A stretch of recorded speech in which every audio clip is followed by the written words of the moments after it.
তোমার বাড়িতে পুলিশ যাবে আর তোমাকে ধরে নিয়ে যাবে, তখন তুমি বলবে স্যার আমি কিছু জানি না। আর এই কথাটা কিন্তু পুলিশে সহ্য করতে পারে না। তো এখন তুমি ভাবছো কেন আমি কি করেছি যে পুলিশে আমাকে ধরে নিয়ে যাবে?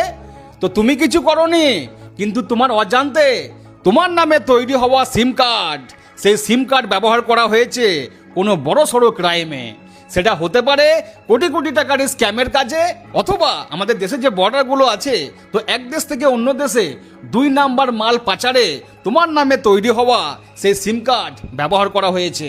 আর ওই 2 নাম্বার কাজ অথবা কোটি কোটি টাকার স্ক্যাম যখন পুলিশের ফাঁদে পা দিয়েছে, মানে যখন ধরা পড়েছে, আর পুলিশ যখন ওই 2 নম্বর কাজে অথবা স্ক্যামে ব্যবহার করা মোবাইল নাম্বার খুঁটিয়ে দেখছে, তখন বেরিয়ে এসেছে তোমার নাম আর তোমার বাড়ির অ্যাড্রেস। আর সেই সূত্র ধরে পুলিশ পৌঁছে গেছে তোমার বাড়ি।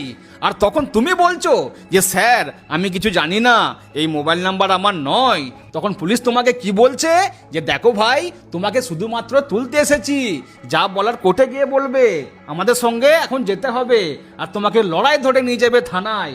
তখন কে বাঁচাবে তোমায়? তো এখন তুমি ভাবছো যে হ্যাঁ, আমার নাম দিয়ে সিম কার্ড তৈরি থাকবে আর আমি জানবো না?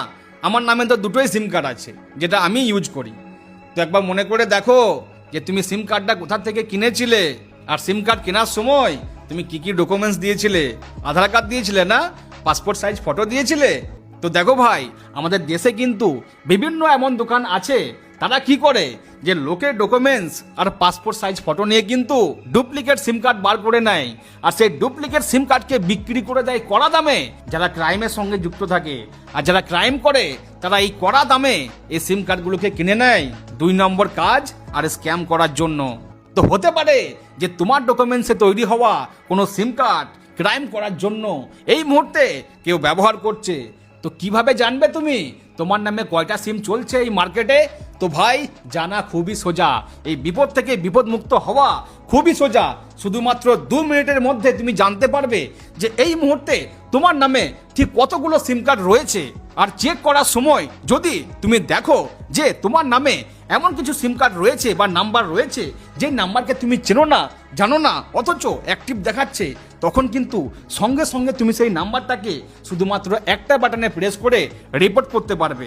আর রিপোর্ট করলে কি হবে? বন্ধ হয়ে যাবে।